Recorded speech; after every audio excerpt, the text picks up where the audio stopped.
अम्माबाद औज़ुबिल्लाहि मिनश्शैतानिर्रजीम बिस्मिल्लाहिर्रहमानिर्रहीम।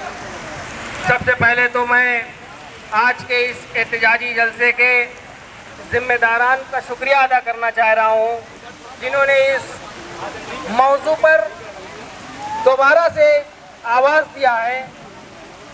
मौजू कौन सा है? धारा 341। धारा 341 में ऐसी क्या बात हो गई जो आज हमें फिर इकट्ठा होना पड़ा यहाँ पर?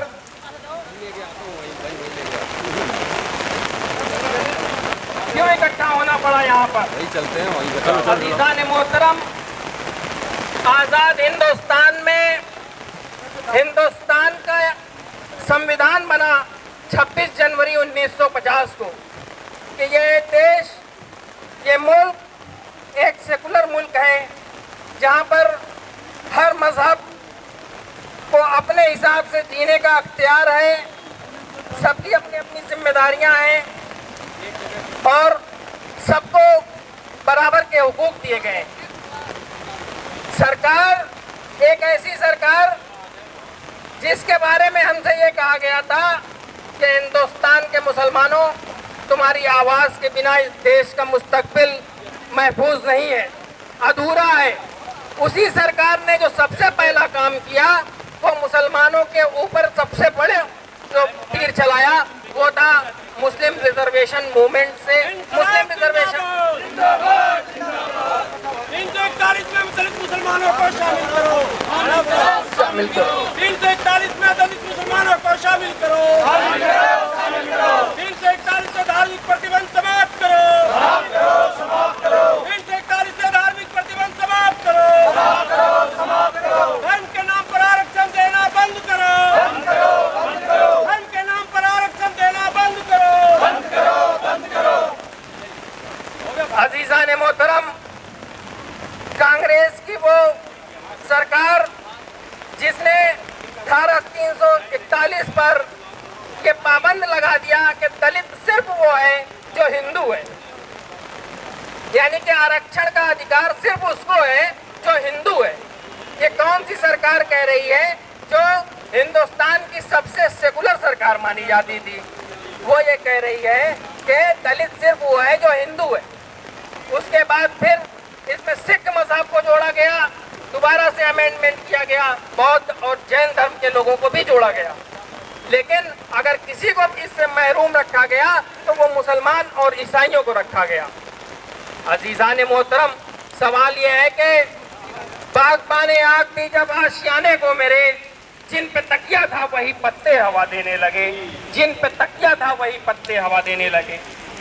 तब से लेकर आज तक इस महरूमी के शिकार मुसलमानों के पास कभी कोई चारा नहीं रहा सिवाय इसके कि राहुल जी को याद करते रहें, अखिलेश जी को याद करते रहें, अखिलेश जी के दामन पे जाते रहें, कभी मायावती जी की चौखट पे सर झुकाते रहें। इसके अलावा कोई रास्ता नहीं रहा।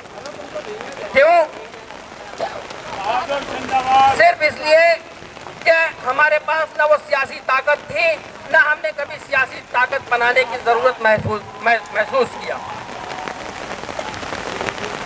आज सूरत हाल ये है कि इस दलित रिजर्वेशन का अधिकार सबको मिला, बौद्ध धर्म को भी मिल गया, जैन धर्म को मिल गया, मगर मुसलमानों को वो पार्टी नहीं दे सकी जो पार्टी कल तक आईसीयू में एडमिट थी, वेंटिलेटर पे थी।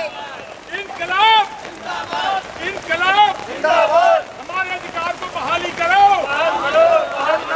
हमारे अधिकार को बहाली करो।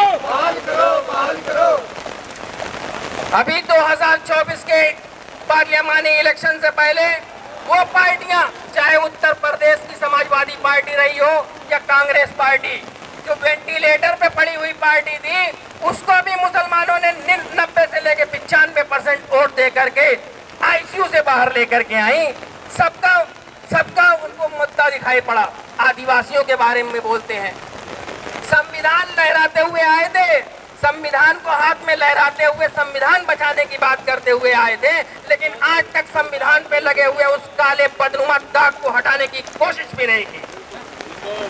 अजीज़ान मोहतरम, ये कांग्रेस पार्टी का हमेशा का दोगलापन रहा है, चाहे वो सेंटर में कांग्रेस पार्टी रही हो या उत्तर प्रदेश में समाजवादी पार्टी रही हो। न ये अपने वादे पे कभी खरे उतरे हैं और न कभी उतरेंगे। ये सिर्फ और सिर्फ मुसलमानों के वोट के लिए कभी 18% रिजर्वेशन का वादा करते हैं, कभी आदिवासियों को रिजर्वेशन देने के लिए बात करते हैं। आदिवासियों की बात दिखाई पड़ती है, SC ST की बात दिखाई पड़ती है। मैं आपके सामने सिर्फ और सिर्फ इतना कहना चाहूंगा, यही कांग्रेस पार्टी जो आदिवासियों की बात करती है, जो SC ST की बात करती है, उसने कभी भी अपने राजीव गांधी फाउंडेशन में 9 लोगों की कमेटी, 9 लोगों की ट्रस्टीज की कमेटी में एक भी SC नहीं, एक भी ST नहीं, एक भी OBC नहीं। कहने की बातें हैं, चैरिटी बिगिंस फ्रॉम होम। सबसे पहले राजीव गांधी चैरिटेबल फाउंडेशन की बात करता हूँ। 5 लोगों की कमेटी, 5 में से एक भी SC नहीं, एक भी ST नहीं, एक भी OBC नहीं। आप लॉलीपॉप देते हैं मुसलमानों को। 18% रिजर्वेशन का यूपी में है। धारा 341 जो कि संविधान पे लगा हुआ एक काला बदनुमा दाग है, आज तक आपने उसको हटाने की कोशिश नहीं की। क्यों? सिर्फ इसलिए कि मुसलमान बंधुआ मजदूर की तरह आपकी चौखट पर बधा रहे हैं। इससे ज्यादा और आप कुछ नहीं करते सिवाय मुसलमानों को इस्तेसाल के अलावा। आज तक न समाजवादी पार्टी ने कभी इसके बारे में सोचा, न कभी कांग्रेस पार्टी ने इसके बारे में सोचा। अजीज़ान मोहतरम, बारिश बहुत तेज हो रही है। मैं अपनी बात को सिर्फ इस बात के साथ कह के खत्म करता हूँ कि